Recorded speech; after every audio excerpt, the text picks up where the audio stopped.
sekalian yang dirahmati oleh Allah Subhanahu wa taala, ada tuduhan dengan berbagai macam motif yang menuduh pejuang Palestina, pejuang Gaza yang melawan penjajahan itu ditindas karena lemah militernya. Padahal kita akan ketahui sendiri fakta-fakta sampai sekarang bahwa mereka sebaliknya bukan orang lemah. Bahkan kalau kita beriman kepada hadis Nabi SAW, mereka saat ini umat terbaik, bangsa terbaik, pejuang terbaik itu berada di negeri Syam, terkhusus di Gaza, di tanah Palestina. Ada beberapa fakta yang perlu kita kemukakan tentunya. Fakta yang pertama tentunya bagaimana sabda Nabi SAW, tuba li ahli Syam, betapa beruntungnya penduduk Syam. Dan ketika ada fitnah itu sudah menjelang di seluruh muka bumi, maka pedomannya itu pedoman bumi, pedoman umat Islam ada pada Syam. Itu poin pertama. Poin yang kedua, tuduhan bahwasanya para pejuang itu lemah militernya, nggak mampu berdaya dan seterusnya adalah tuduhan yang tidak berdata gitu ya.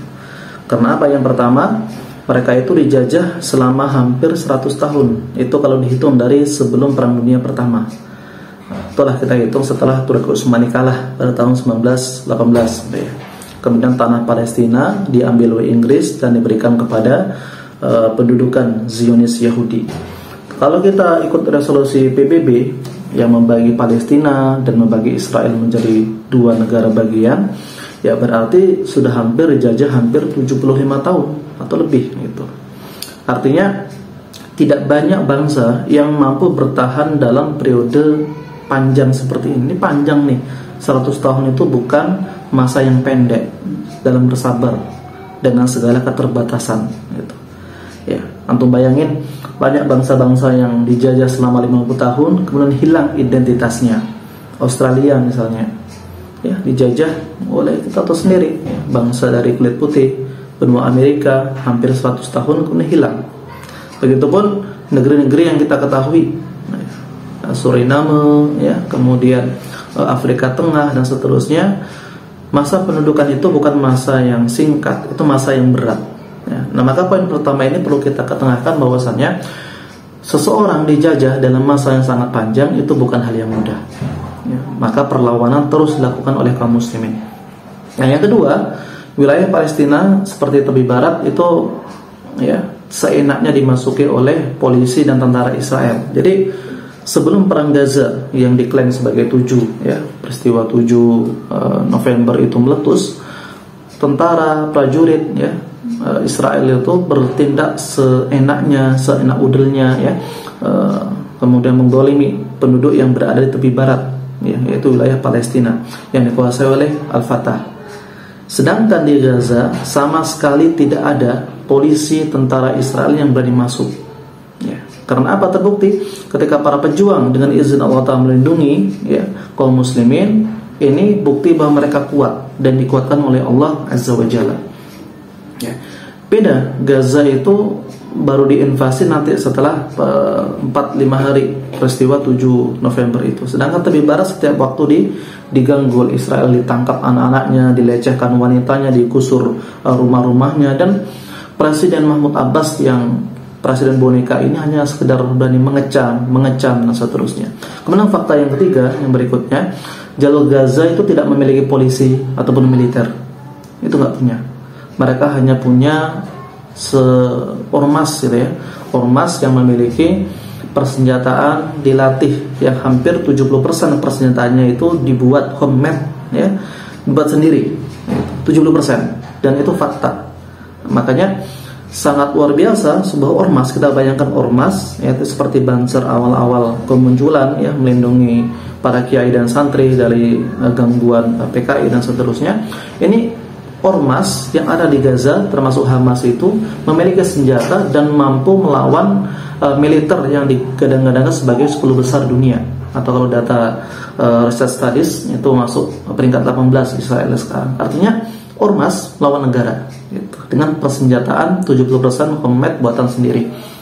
Kemudian yang keempat, fakta yang berikutnya itu selama lebih dari 90 hari Israel mencoba berbagai jenis senjata senjata modern, senjata nuklir, semi nuklir ya, senjata dengan bom fosfor dan seterusnya. Mereka uji coba senjata mereka di jalur Gaza. Itu kan ada prediksi kalau Indonesia berperang melawan orang luar itu bertahan sekitar 3 sampai 7 hari. Singapura kalau diinvasi bisa bertahan sekitar 2 bulan. Gaza nggak punya tentara, nggak punya polisi, diinvasi oleh negara penjajah ya, dengan klaim sebagai 10 besar militer terkuat di dunia, 90 hari lebih gitu ya, dan masih mau bertahan. Dan mereka memvideokan bagaimana hancurnya tank-tank kebanggaan mereka, Merkava 4, Merkava 5 dan seterusnya, termasuk prajurit Zionis yang mereka bantai. Semuanya ada dokumentasinya. Berbeda dengan Israel yang melakukan dokumentasi pembantaian terhadap rakyat Gaza. Dan ini tentu berputar kebalikan gitu. Fakta berikutnya, ikhwah sekalian, teman-teman yang dirahmati Allah Ta'ala, yaitu bagaimana kita melihat ormas ya, yang ini tidak sekuat negara-negara di luar ya, dalam tanda kutip, melawan gabungan koalisi pasukan Zionis. Bagaimana Yahudi ya, Zionis Israel itu ketika melakukan invasi di jalur Gaza, mereka bukan hanya sendirian. Jadi ini bagaimana Quran surah Al-Hasyr menceritakan rasa pengecut daripada orang Yahudi itu. Mereka aslinya nggak berani perang gitu. Makanya mereka ngajak Amerika, kan ada terbaru Brigadir Jenderal Amerika yang ikut, kemudian mati, tewas, alhamdulillah.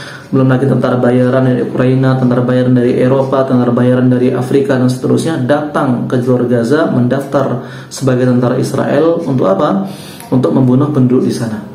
Dan intinya dikeroyok gitu. Ormas, sekelas ormas dikeroyok oleh negara-negara adidaya dan mampu bertahan selama 90 hari dengan izin Allah Ta'ala. Maka dari fakta ini kita ketahui bahwasanya pejuang Gaza, pejuang Palestina itu tidak lemah. Mereka dibantu oleh Allah dengan izinnya, dengan kekuatan dan ma'unanya. Mereka percaya dengan firman Allah Ta'ala, wa manasru illa min indillahil azizil hakim. Kemenangan itu dari sisi Allah Ta'ala yang maha adil, yang maha mengetahui. Dan kita sebagai umatnya hanya bertugas untuk berjuang. Maka jangan sekali-kali meremehkan para pejuang, entah motifnya untuk meraup suara, simpatis dan seterusnya. Ini sama sekali tidak layak.